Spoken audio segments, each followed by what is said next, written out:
నమస్తే, welcome to ఆవకాయ బిర్యానీ. నేను క్రాంతి. గిరీశ్ అని చెప్పే ఆంధ్రప్రదేశ్ సంగతులు, యాద్గిరి వినిపించే తెలంగాణ ముచ్చట్లు, మన చుట్టూ జరిగే తమాషాలు, అవి ఇవి అన్నీ కలిపి రోజు మీకు అందించే సెటారికల్ బులెటిన్ ఆవకాయ బిర్యానీకి స్వాగతం.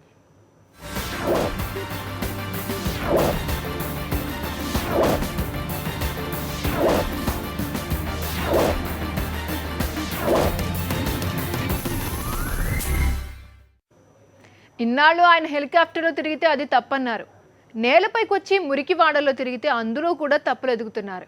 పెన్షన్లు రాని వారికి పెన్షన్లు ఇప్పిస్తానంటే అసలు వారికి పెన్షన్లు ఎందుకు కట్ చేశారని అడుగుతున్నారు. అసలు ఆయన చేస్తున్నదంతా పెద్ద డ్రామా అని కొట్టిపడేస్తున్నారు. ఈ అపోజిషన్ లీడర్లను ఏమనాలో సమజైతలేదు. చెయ్యకపోతే చేయలేదంటారు, చెయ్యక చేస్తే గల తప్పులు ఎనుకులాడతారు. ఇన్ని దినాలు ఏమన్నారు? కేసీఆర్ సార్ గాలి మోటార్లనే తిరుగుతున్నాడు, కింద జనాలు పడుతున్న కష్టాలు చూస్తలేడని దుమ్మెత్తి పోసిండ్రు. ఇప్పుడుగా సారు జనాలలో పోయి గల్లీలలో తిరుగుతుంటే దాన్ని కూడా తప్పు పడుతున్నారు. పింఛన్లు రానోళ్లకు పింఛన్లు ఇప్పిస్తుంటే దాని గురించి కూడా ఏందేందో అంటున్నారు. వాళ్ళ మాటలకేంది కానీ కేసీఆర్ సారు వరంగల్ జిల్లా దౌరాకు పోయిండు. పోవుడైతే గాలి మోటార్లనే పోయిండు కానీ ఇదివరకు లెక్క గాలి చెక్కలు కొట్టి రాలే. మురికివాడలలో తిరిగిండు, ఇరుకిరుకు సందులలో కూడా పోయిండు. ముఖ్యమంత్రి సార్ను చూసేందుకు జనాలు ఎగబడ్డరు.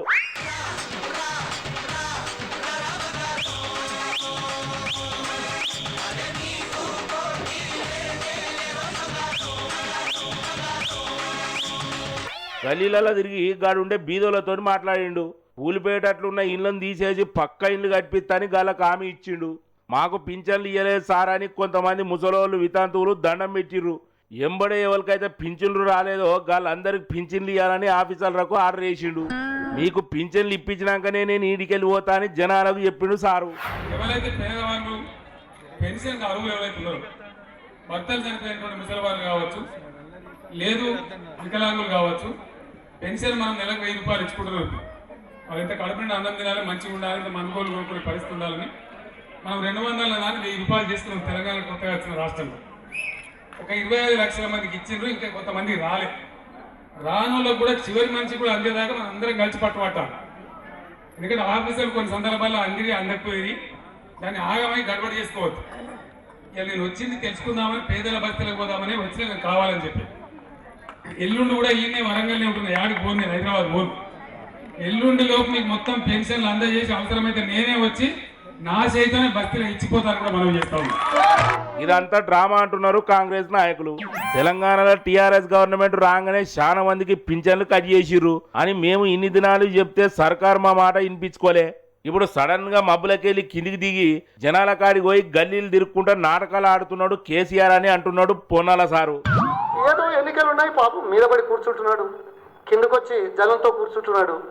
ఓట్లు దండుకోవడానికి చేసే డ్రామాలలో నాటకాలలో ఇదొకటి. ఇంత దైన్యంగా ఉందని బాధపడుతున్నారే. మీ రాజకీయ జీవితంలో ఏనాడైనా ఎక్కడైనా పార్లమెంట్లో కానీ అసెంబ్లీలో కానీ ఈ చర్చలు జరిపారా? మీరు సలహాలు ఇచ్చారా? పురోగతిని సమీక్షించారా? ఇది రాజకీయ. ఇప్పటికైనా కేసీఆర్ మబ్బులకెళ్ళి కిందికి దిగి సందులలో తిరుక్కుంటా మంచిగా చేస్తున్నాడని మెచ్చుకున్నాడు పొంగులేటి సారు. అయితే గిట్ల జనాల ఇండ్ల కాడికి పోయి గల కష్టాలేందో తెలుసుకునే స్కీము మా రాజీవ్ గాంధీ సురువు చేసిందని యాడికెళ్ళి యాడికో లింకు పెట్టిండు. మీరు భూమి మీద దిగి నిన్న పర్యటన చేసి వాస్తవాలు గ్రహించి నేను ఈ రాత్రి ఇక్కడే పడుకుంటా, రేపు మీ మొత్తం కూడా పెన్షన్లు మీ ఇంటికి వచ్చి అడిగేటట్టు చేస్తే అధికారులు అంటే ఇంటి వద్దకి పాలన తీసుకొస్తానని చెప్పినటువంటి మాట స్వర్గీయ రాజీవ్ గాంధీ కాంగ్రెస్ ఆలోచనది. పవర్ టు ద పీపుల్ అంటే గడప దగ్గరకి ప్రభుత్వ పాలన అనే సంకల్పం. దాన్ని చేయమనే తెలంగాణ ఇచ్చింది, దాన్ని చేయమనే తెలంగాణ ప్రజలు కోరుకుంటున్నారు. నేను పాత ముఖ్యమంత్రిని కాదు కేసీఆర్ను, నేను మాట ఇచ్చిందంటే తల దిగబడ్డా మాట తప్పని అన్నాడు కేసీఆర్ సారు. పక్క ఇల్లు కట్టిస్తామని బీదోళ్ళకు మాట ఇచ్చిండు. గా ఇల్లు ఓపెనింగ్కి వచ్చినప్పుడు నాకు మంచి దావత్ ఇవ్వాలి, గా దావత్ల కలువటు కూడా ఉండాలని జోక్ చేసిండు సారు.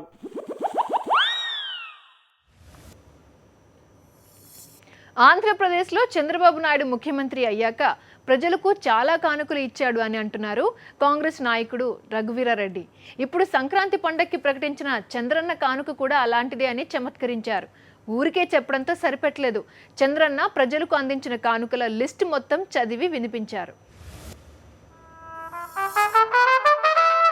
సంక్రాంతి పండుగ వచ్చేసింది. ఈసారి సంక్రాంతి పండగకే ఏపీ ముఖ్యమంత్రి చంద్రబాబు గారు అబ్బో మా సేట గొప్ప కానుక ఇచ్చారు పేదలకి. ఇంతకీ ఏటా కానుక అనుకుంటున్నారా? సంక్రాంతి పండగకి ఎంచక్కా పిండి వంటలు గట్రా చేసుకోవడానికి పేదలకు 6 రకాల సరుకులు ఒక సంచిలో ప్యాక్ చేసి రేషన్ షాప్ ద్వారా అందిస్తామని ప్రకటన చేశారు. అందులోని 1/2 కిలో కందిపప్పు, కేజీ శనగలు, 1/2 కిలో బెల్లం, కిలో గోధుమ పిండి, 1/2 కిలో వంట నూనె, 100 గ్రాముల నెయ్యి ఇస్తామని చెప్పారు. ఈ సంవత్సరం పేదలింట నిజమైన సంక్రాంతి పండుగ జరుగుతుంది అంటున్నారు. ఇది చంద్రన్న కానుకని గొప్పగా డబ్బా కొట్టుకున్నారు. అయితే ఇది చంద్రన్న కానుక కాదు, చంద్రన్న దోపిడీ చేస్తున్నాడని కాంగ్రెస్ నాయకులు అంటున్నారు. చంద్రన్న కానుక వెనకాల అవినీతి జరుగుతుంది అంటున్నారు రఘువీరారెడ్డి గారు. నేను ఈరోజు పేర్కొంటున్నటువంటి లోపాలు, దోపిడీ ఏవైతే ఉన్నాయో వాటికి సమాధానం లేకుండా ఇది కొనసాగితే ఇది చంద్రన్న కానుక కాదు, ఇది చంద్రన్న దోపిడీ అని చెప్పాల్సి వస్తుంది. మరి దీన్ని చంద్రన్న దోపిడీగా వదిలేస్తారా లేక నిజంగా పండుగ కానుక చేస్తారా అనేటువంటి ప్రభుత్వం నిర్ణయించుకోవాలి. ఆ మాటకొస్తే ఏపీలో చంద్రబాబు అధికారంలోకి వచ్చిన తర్వాత ప్రజలకు చాలా రకరకాల కానుకలు ఇచ్చారని ఒప్పుకున్నారు రఘువీరారెడ్డి గారు. ఆ కానుకల లిస్టు కూడా చదివి వినిపించారు. సార్ మీరు చెప్పండి. ఇప్పటికే బీజేపీ తెలుగుదేశం ప్రభుత్వాలు వచ్చిన తర్వాత ప్రజలకు చాలా కానుకలు ఇచ్చినారు. 25 లక్షల తెల్ల కార్డులు తొలగించడము, 12 లక్షల పెన్షన్లు తొలగించడం, 20 లక్షల ఇందిరమ్మ ఇళ్ళు అర్థాంతరంగా ఆపి వాటికి బిల్లులు కూడా ఇవ్వకపోవడం, ఖరీఫ్లో కానీ రబీలో కానీ రైతులకు రుణాలు ఇవ్వకపోవడం, గత సంవత్సరం మంజూరైనటువంటి ఇన్సూరెన్స్ ఇన్పుట్ సబ్సిడీ పంగనామాలు పెట్టడం, వీటన్నిటికి కూడా చంద్రన్న కానుకలు అని ప్రభుత్వం అడ్వర్టైజ్మెంట్లు, హోర్డింగ్స్ ఏర్పాటు చేస్తే సార్థకంగా ఉంటుంది అనేది కాంగ్రెస్ పార్టీ భావిస్తూ ఉంది. చంద్రన్న కానుకల మీద రఘువీరారెడ్డి గారు బాగా రీసెర్చ్ చేసినట్టున్నారు. అందుకే లిస్టు కూడా ప్రిపేర్ చేసుకొచ్చారు.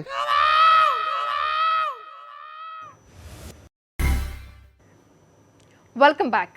నన్ను చూడు నా అందం చూడు అన్నట్లు మా పరిపాలన చక్కగా ఉంది అని మీకు మీరే సర్టిఫికేట్ ఇచ్చుకుంటే ఉపయోగం ఉండదు, ప్రజలు ఇవ్వాలి సర్టిఫికేట్ అని టీఆర్ఎస్ నాయకులకు చురకలు అంటించారు టీడీపీ నాయకులు ఎర్రబెల్లి దయాకర్ రావు. ప్రజలు మిమ్మల్ని మెచ్చుకుంటే మేము కూడా శభాషం అంటామని అంటున్నారు. టీఆర్ఎస్ నాయకులకు అపోజిషన్ లీడర్లకు మళ్ళా లొల్లి సురువైంది. మీరేం చేసిరని ఒకరంటే ఇప్పుడు మీరేం చేస్తున్నారని ఇంకొకరు దుమ్మెత్తు పోసి కూడా ఛాలెంజ్లు చేసుకుంటున్నారు. మా గవర్నమెంట్ చేసే మంచి మంచి పనులు చూసి కాంగ్రెస్ టీడీపీ లీడర్లకు ఏం చేయాలో చూస్తలేదు. గాళ్లకు కన్ను మండుతున్నాయి. గందుకే రోజు మమ్మల్ని ఏదో ఒకటి వంకవేడి తిరుగుతున్నారని అంటున్నాడు మంత్రి హరీష్ రావు సారు. కావాలంటే ఊళ్ళకి పోయి అడుగురి, మా సర్కారు ఎంత మంచిగా పని చేస్తున్నదో గాళ్ళే చెప్తారని చెప్పిండు. ఎవరెవరిని అడగాలనో ఒక లిస్టు కూడా చదివి వినిపించిండు హరీష్ రావు సారు. గ్రామాలకు వెళ్ళి హాస్టల్లో ఉండే పిల్లల్ని అడగండి, 6 కేజీల బియ్యం తీసుకున్న నిరుపేదలను అడగండి, 1000 రూపాయలు పెన్షన్ పొందుతున్నటువంటి వృద్ధులను, వితంతువులను అడగండి, రుణమాఫీ పొందినటువంటి రైతన్నను పలకరించండి, రుణమాఫీ కాబడ్డటువంటి మా పవర్లూమ్ చేనేత కార్మికుడిని కలవండి, ఆటో డ్రైవర్ని కదిలించండి, మా ట్రాక్టర్ అన్నను కలవండి, ట్రాక్టర్ ఉన్నటువంటి మా రైతన్నను అడగండి, మీకు చెప్తాడు. గోలకొండ రాయిని ముట్టుకోండి ఒక్కసారి. హరీష్ రావు సార్ మాటల మీద తెలుగుదేశం పార్టీ లీడర్ దయాకర్ అన్న రియాక్ట్ అయ్యిండు. అసలు గిదేం పాలనవే, ఏడుపు కొట్టు పాలన అని అంటున్నాడు. మా సర్కారు మంచి మంచి పనులు చేస్తున్నదని మామాళ్ళు కలిసి ఒకరికొకరు సర్టిఫికేట్ ఇచ్చుకుంటే సరిపోదన్నాడు. ప్రజల దగ్గర పోయి అడుగుర్రి, గాళ్ళు కూడా సర్కారు మంచిగా చేస్తున్నదని సర్టిఫికేట్ ఇస్తే మేము కూడా శవాజ్ అని మెచ్చుకుంటామని అంటున్నాడు దయాకర్ అన్న. 7 నెలల పరిపాలన లోపట ఏడుపుగొట్టు పరిపాలన అనేది ప్రజలు తీర్పిస్తున్నారు. ఏడుపుగొట్టు పరిపాలన ప్రజల ధర్నాలతోటి, నిరసనలతోటి సరిపోతున్నది. 7 నెలల లోపట నీకు ఎవరు సర్టిఫికేట్ ఇచ్చారు? ప్రజలు ఇవ్వాలి తప్ప మా వాళ్ళు ఇద్దరు ఇచ్చుకుంటే సరిపోదు. ఒక్కసారి కేసీఆర్ గారిని ఉస్మాన్ యూనివర్సిటీ పో, ఆ విద్యార్థులతో సర్టిఫికేట్ తీసుకో. మేము ఎన్నికలలో ఇచ్చిన హామీలన్నీ నెరవేరుస్తున్నాం, ఈయన హామీలు కూడా అమలు చేస్తున్నామని అంటున్నాడు హరీష్ రావు సారు. మా ముఖ్యమంత్రి మంచి మంచి ఐడియాలతోని మంచి మంచి ప్రణాళికలు ఎత్తున్నాడు. అవి ఏవి చూడకుండా అపోజిషన్ లీడర్లు నోటికొచ్చినట్టు మాట్లాడుతున్నారు. దమ్ముంటే చర్చకొస్తారా అని సవాల్ చేసిండు హరీష్ రావు సారు. ఎందుకు ఉత్త పుణ్యానికే ఇజ్జత్ పోగొట్టుకుంటారా అని అన్నాడు. రండి చర్చకు, ఎక్కడంటే అక్కడ నేను సిద్ధం. మీరేం చేసిండ్రో 5 ఏళ్లలో, గత 5 ఏళ్లలో, 10 ఏళ్లలో, 7 నెలల్లో మేమేం చేసినామో కూడా చెప్పడానికి మేము సిద్ధంగా ఉన్నాం. కానీ అనవసరంగా అవాకులు చెవాకులు వెళ్తే, అవాస్తవాలు మాట్లాడితే ఉన్న పరువు కాస్త పోతుంది తప్ప ప్రజల్లో ఉన్న పలుకుబడిపోతుంది అనే విషయాన్ని గ్రహిస్తే మంచిది. ఇలా మా ముఖ్యమంత్రి గారు ఒక మంచి ఉద్దేశంతో మంచి ప్రణాళికలు చేస్తూ ఉన్నారు. దీర్ఘకాలికంగా ఈ రాష్ట్రాన్ని ముందుకు తీసుకుపోవడానికి ప్రణాళికలు చేస్తూ ఉన్నారు. మేము ఎన్నికల్లో చెప్పింది చేస్తూనే ఇంకా మేము ముందుకు ఆలోచన చేస్తూ ఉన్నాం. మా ఇజ్జత్ సంగతి సరే గాని అసలు మీకేమన్నా ఇజ్జత్ ఉన్నదా అని హరీష్ రావు సార్ను క్వశ్చన్ చేస్తున్నాడు దయాకరణ. మా పార్టీలో ఎమ్మెల్యే గెలిచి పదవికి రాజీనామా ఇవ్వకుండానే మీ పార్టీలో ఏరి మంత్రి అయిన శ్రీనివాస్ యాదవ్ను పక్కన కూర్చోబెట్టుకొని మాట్లాడుతున్నావు, సిగ్గనిపిస్తలేదా అని అడిగిండు. దమ్ముంటే శ్రీనివాస్ యాదవ్ తోని రాజీనామా ఏపీ అని సవాల్ చేసిండు. పక్కంబడి శ్రీనివాస్ యాదవ్ని కూర్చోబెట్టుకొని సిగ్గు లేదు? శ్రీనివాస్ యాదవ్ని పక్కకు కూర్చోబెట్టుకొని ప్రెస్ మీటింగ్ పెట్టేందుకు నీకు సిగ్గు అనిపిస్తలేదా? తెలంగాణ కోసం ఆయన పోరాటం చేసిన వ్యక్తి శ్రీనివాస్ యాదవ్. తెలంగాణ వ్యతిరేక కింద ముద్రపడ్డ వ్యక్తిని, తెలంగాణ అంటే ఉరికిచ్చి కొట్టిన వ్యక్తిని పక్కకు పెట్టుకొని ఒక తెలుగుదేశం పార్టీ శాసనసభ్యుడు దమ్ముంటే ఎందుకు రిజైన్ చేయిస్తారు? రిజైన్ చేయొచ్చు. నీకు దమ్ము ధైర్యం ఉంటే రిజైన్ చేయొచ్చు శ్రీనివాస్ యాదవ్ను. మా సర్కారు చేస్తున్న మంచి పనుల గురించి చర్చిద్దాం వస్తారా అని మంత్రి హరీష్ రావు సవాల్ చేస్తే చలో మేం రెడీ అని అంటున్నాడు టీడీపీ కాంగ్రెస్ లీడర్లు. ఇక బాలు హరీష్ రావు సార్ చేతులు ఉన్నది, నిజంగానే డిస్కస్ చేస్తారు కావచ్చు అని జనాలు అనుకుంటున్నారు. కానీ గిసొంటి సవాళ్ళు, ఛాలెంజ్లు, డిస్కస్లు అన్నీ ఉత్తాయని గాళ్ళకు తెలియదు. బెల్లం ఎక్కడుంటే అక్కడ ఈగలు వాలిపోతాయి. రాజకీయ నాయకులు అంతే, ఎక్కడ అధికారం ఉంటే అక్కడ వాలిపోతారు. కొందరు ఎన్నికలకు ముందు ఎగిరిపోతారు, కొందరు ఎన్నికలు అయ్యాక ఏం చేయాలో తోచక పవర్ వైపు పరిగెడతారు.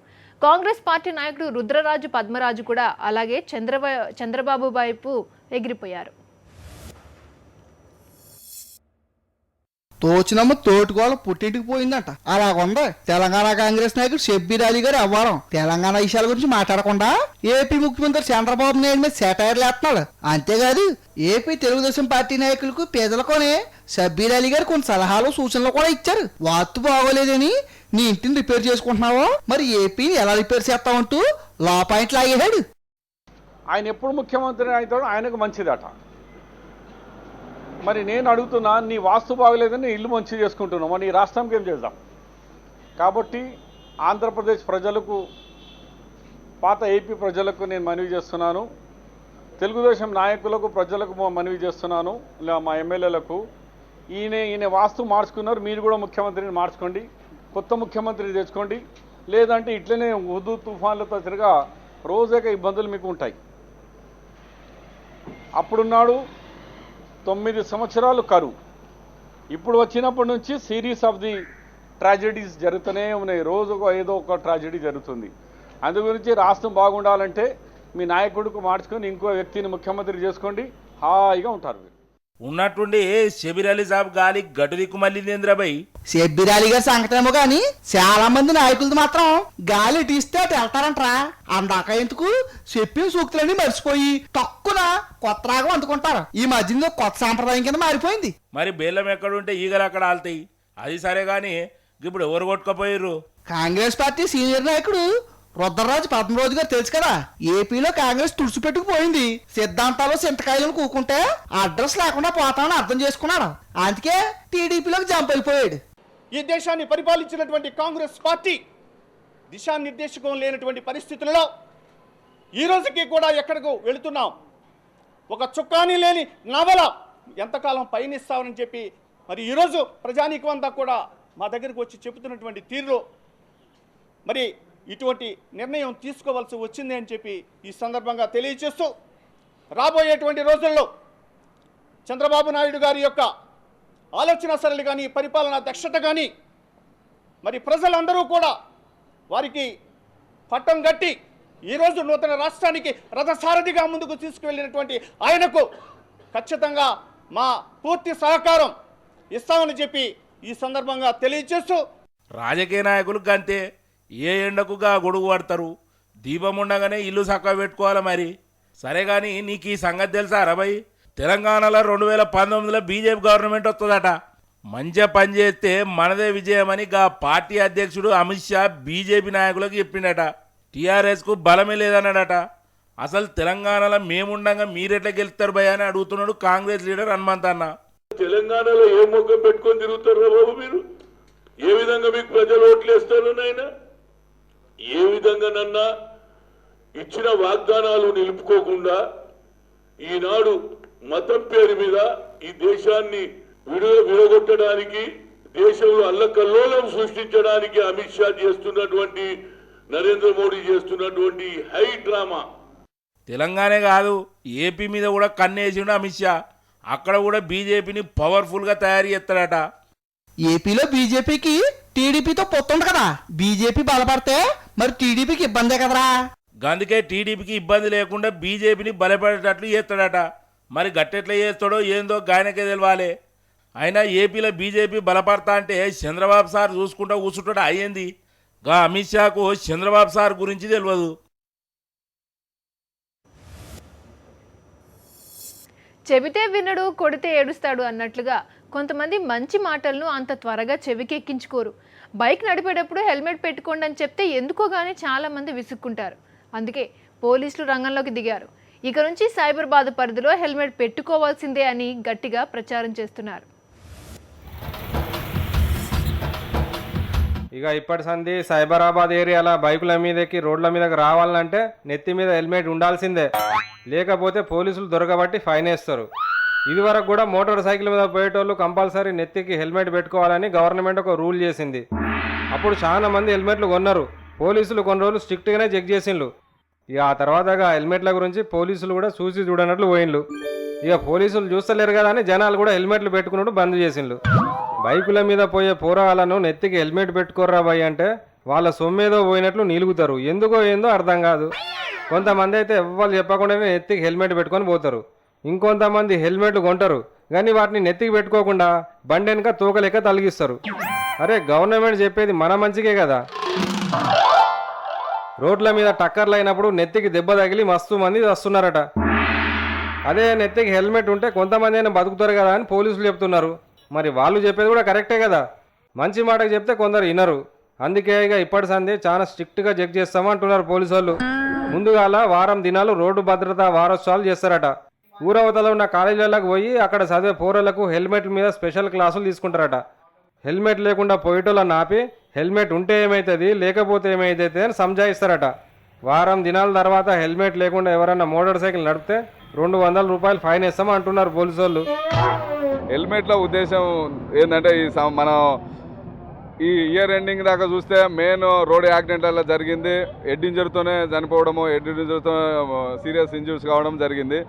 అది మెయిన్ కారణం. ప్రధాన ఉద్దేశం ఏంటంటే హెల్మెట్లు ధరించకపోవడం వల్ల, దానివల్ల నెగ్లిజెన్స్ అంటే పబ్లిక్ సరిపోతే ఏం కాదులే అనే ఉద్దేశంతో వెళ్ళడం జరుగుతుంది. ఆ విధంగా ఏదైనా ప్రమాదం జరిగినప్పుడు హెడ్ ఇంజరీ జరగడము, అది సీరియస్ కోమలోకి వెళ్ళిపోవడము, దాన్ని మరణించడం జరుగుతుంది. కాబట్టి ఆ ఉద్దేశంతోనే మా ఆఫీసర్స్ ఇన్స్ట్రక్షన్ ప్రకారం తప్పనిసరి వాహనదారులు హెల్మెట్ ధరించాలి. ఒకవేళ ధరించకపోతే మాత్రం వెహికల్ సీజ్ చేయడము, లేదంటే 100 నుంచి 200 ఫైన్ చేయడం కూడా జరుగుతుందండి. ఈ నడుమ మార్కెట్లో రోజుకో కొత్త ఫోన్ వస్తున్నది. ఎవరి చేతిలో చూసినా తీరుల ఫోన్లు ఊపిస్తున్నాయి. లాస్ట్కు స్కూల్ పోరళ్ళు కూడా ఫోన్లు వాడుతున్నారు. ఇంటిగానే కాదు, కొంతమంది పోరళ్ళు స్కూల్కు కూడా తీసుకుపోతున్నారు. చాలా మంది క్లాసులో కూకొని ఆ ఫోన్లతోనే ఆటలు ఆడుతున్నారట. దాంతో వాళ్ళకి చదువు వస్తలేదు.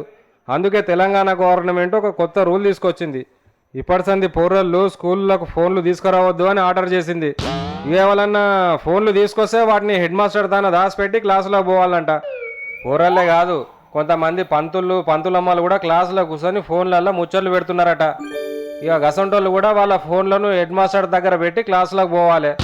ఇక ఇట్లనన్నా పోరళ్లకు చదువు వంట పడుతుందని గవర్నమెంట్ ఆలోచన.